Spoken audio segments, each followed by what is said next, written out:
അങ്ങനെ റോയൽ എൻഫീൽഡിൻ്റെ ഏറ്റവും പുതിയ ഷോട്ട് ഗൺ 650 കേരളത്തിൽ ഒഫീഷ്യലായിട്ട് ലോഞ്ച് ചെയ്തിരിക്കുകയാണ്.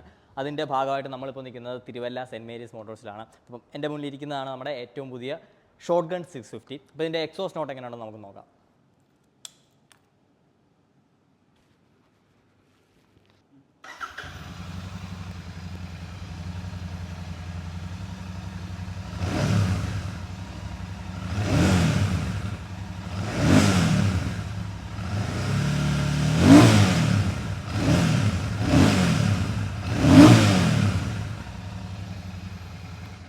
അപ്പോൾ ഇതാണ് ഷോട്ട് ഗൺ 650യുടെ എക്സോസ് നോട്ട്. നമ്മുടെ സൂപ്പർ മീറ്റിയറിൻ്റെ ഒരു ബ്രദർ എന്ന് വേണമെന്നുണ്ടെങ്കിൽ ഈ ബൈക്കിനെ വിളിക്കാം. അതുപോലെ എക്സോസ് നോട്ട് ഇഷ്ടപ്പെട്ടു എന്നുണ്ടെങ്കിൽ വീഡിയോ ഒന്ന് ലൈക്ക് ചെയ്യുക. അതുപോലെ ഇനി ഇതുപോലത്തെ വീഡിയോസിനായിട്ട് നമ്മുടെ പേജ് ഫോളോ ചെയ്യുക.